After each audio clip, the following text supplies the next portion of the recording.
Ya.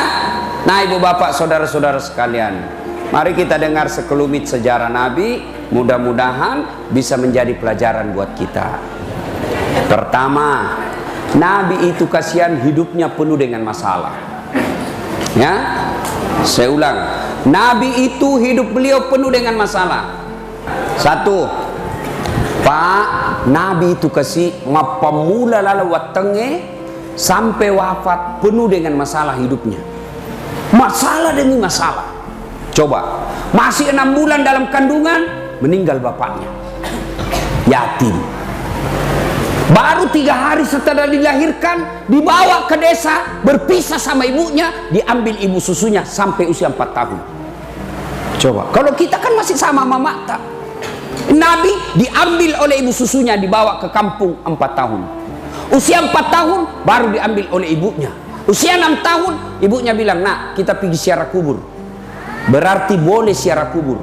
Yang tidak boleh, kopi minta-minta di kubur. Ini kita biasa orang di kampung ini. Selesai pengantin pakai kemeja, pakai satbeh, pakai songkok, sama istrinya. Datang dibawa sama mamanya, pergi di kubur. Oh ambo, ketu kasih anakmu, pomu pura boting, ilo doang ngi kasih nama sempo dan lekna, menrek barka, pura romeli bolambo. Kenapa orang mati doakan orang hidup?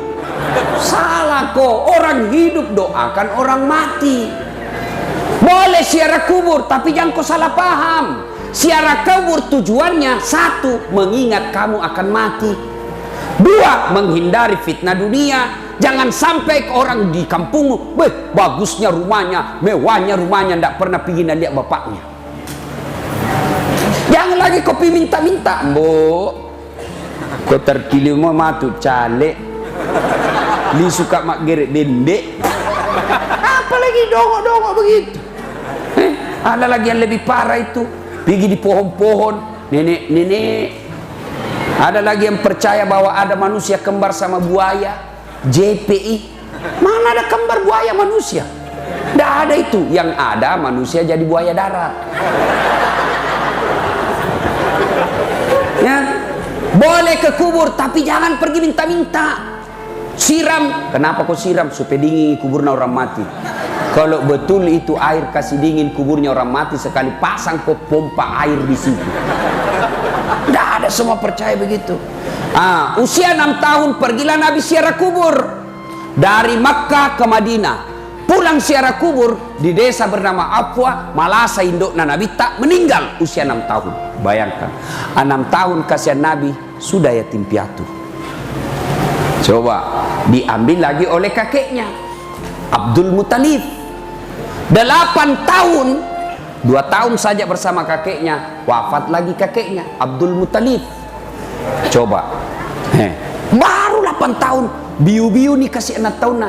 Nala si nenena kakeknya mati sih. Nala murena Abu Talib diambil usia 9 bulan, 9 tahun. Nabi sudah mulai menjadi pengembala domba, pengembala makampi nih Nabi tak 9 tahun. Sekarang anak-anak di Sidrap cari usia 9 tahun yang mau mengembala sekarang. Kenapa para nabi dan rasul sebelum diangkat menjadi nabi dan rasul kerjanya pengembala? Oh, saya tahu rasanya jadi pengembala karena saya pernah jadi pengembala. Ternyata tujuannya orang makampi sabar. Coba makampi bembe, makampi iti, susah sekali itu. Kejar yang kanan, lari yang kiri. Didapat yang kiri, lepas lagi di bawah sini. Lepas sana, dikejar lagi. Makin kau emosi, masih tidak bisa kau tangkap. Maka orang kalau mau jadi pemimpin, sabar. Itu makanya Nabi diajar menjadi pengembala supaya beliau nanti menjadi Nabi sabar. Usia 12 tahun, Nabi mulai ikut perang. Bukan perang agama, tapi perang antar suku waktu itu. Tapi beliau tidak pegang pedang, beliau tidak pegang panah. Tapi apa? Beliau hanya memegang anak panah, dikasih orang dewasa. Usia 16 tahun, Nabi mulai pergi berdagang. Dagangnya bukan antar kabupaten, tapi antar negara, ke Syria dan ke Syam. Sampai di Syam, Nabi bersama pamannya Abu Talib dilihat sama pendeta, namanya pendeta Bukhairah. Maka pendeta Bukhairah panggil Abu Talib, Abu Talib, bawa pulang ini kemanakanmu. Inilah yang dicari orang Yahudi. Kalau didapat orang Yahudi, dia bunuh ini kemanakanmu, bawa pulang. Pulang Nabi, usia 25 tahun. Nabi kemudian bekerja, seorang janda bangsawan Madinah namanya Khadijah. Khadijah jatuh cinta sama Nabi. Lalu Nabi bekerja disiplin, jujur, bagus pekerjaannya. Khadijah selalu sebut ini Nabi. Maka sisi Pak Ne Muhammad malempu, masempo dalle, sopan, selalu dicerita. Maka Khadijah namanya Nafisa percaya dalam hati, Khadijah suka sama Muhammad. Maka Khadijah menyatakan cinta. Berarti perempuan boleh melamar laki-laki. Boleh. Daripada kau jual mahal, jual mahal kumulado. Iya kan? Itu Khadijah. Tapi caranya Khadijah tidak vulgar. Nah, Khadijah cinta sama Nabi tidak vulgar, tidak transparan, tidak belak-belakan. Tapi apa? Nataroi siri alena. Peko carana selalu nasebut di depannya temannya. Akhirnya temannya yakin, oh Khadijah nasuka pegawainya. Maka Nafisa menjadi tim sukses. Tapi bukan tim sukses pilkada. Kalau tim sukses pilkada, pemborong, kontraktor, cari proyek setelah menang. Ini yang rusak Kabupaten Sidrap. Tim sukses cari proyek, dia yang sukses disuruh bikin baleho 10, 5 jina bikin hilang 4. Begitu menang dia cari, Pak, apa kek penunjukan langsung kek, habis sudah jual sawah, apa kek kau sikat di situ. Nah, ini yang rusak negara kita. Nafisa bukan tim sukses politik, tapi tim sukses untuk mempertemukan Khadijah dengan Muhammad. Lalu Nafisa berkata, Muhammad, bagaimana menurutmu kalau ada perempuan suka kau? Alhamdulillah. Tapi ini perempuan tua, tidak jadi masalah. Tapi 2 kali menjanda, tidak jadi masalah. Lebih tua 15 tahun, tidak jadi masalah. Yang jadi masalah, betulkah dia suka saya? Nabi dan Nafisa, tanam aku bos, saya punya urusan. Datanglah Nafisa kepada Khadijah, Bunda, bagaimana kalau ada laki-laki suka kita? Alhamdulillah. Tapi ini anak muda, tidak ada masalah. Masih lebih muda 15 tahun, tidak ada masalah. Pegawaimu, tidak jadi masalah. Yang jadi masalah, betulkah dia suka saya? Nabi bilang, Nafisa, Nabi bilang, tenang Bunda, saya punya urusan. Coba kalau Nafisa mau memeras. Dia datang kepada Muhammad. Muhammad, nak suka sekali kau bos.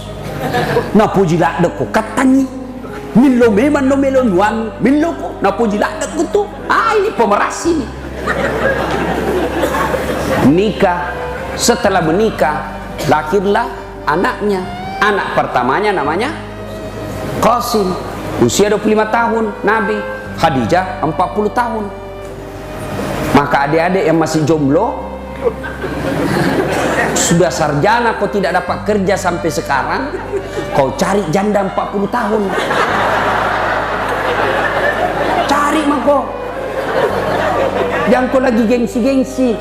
Berdoa kau mudah-mudahan turun warisannya sama kau. Boleh itu bos. Daripada kau cari gadis yang rasa janda. Mending ini jelas jandanya. Ya Bapak, saudara-saudara sekalian, sudah nikah, lahirlah anaknya Rasulullah. Usia 30 tahun di Madinah terjadi konflik. Kenapa konflik? Bukan di Madinah, maaf, di Makkah. Kenapa konflik?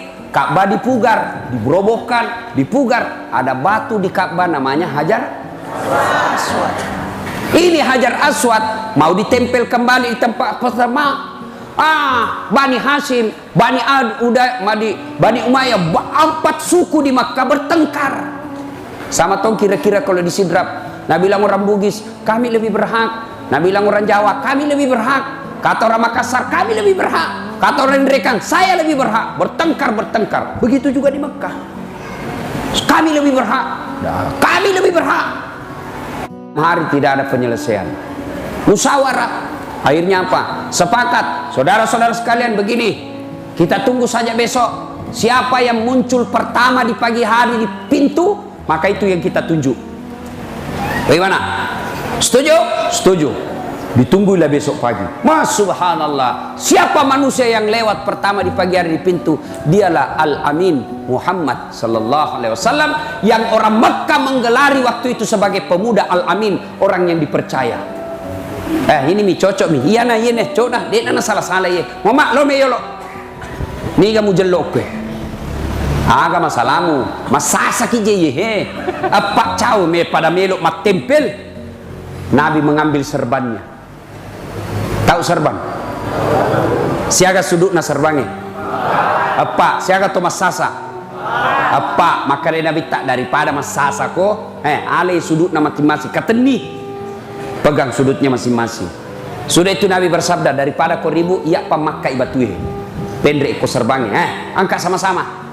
Sudah itu, ayo pegang masing-masing, tempelkan. Setuju? Setuju. Selesai masalah tanpa masalah. Ban sidrap tahu-tahu pegadaian. Bohong itu kalau bilang menyelesaikan masalah tanpa masalah. Memang waktu mau dicairkan tidak ada masalah, bayarnya baru masalah.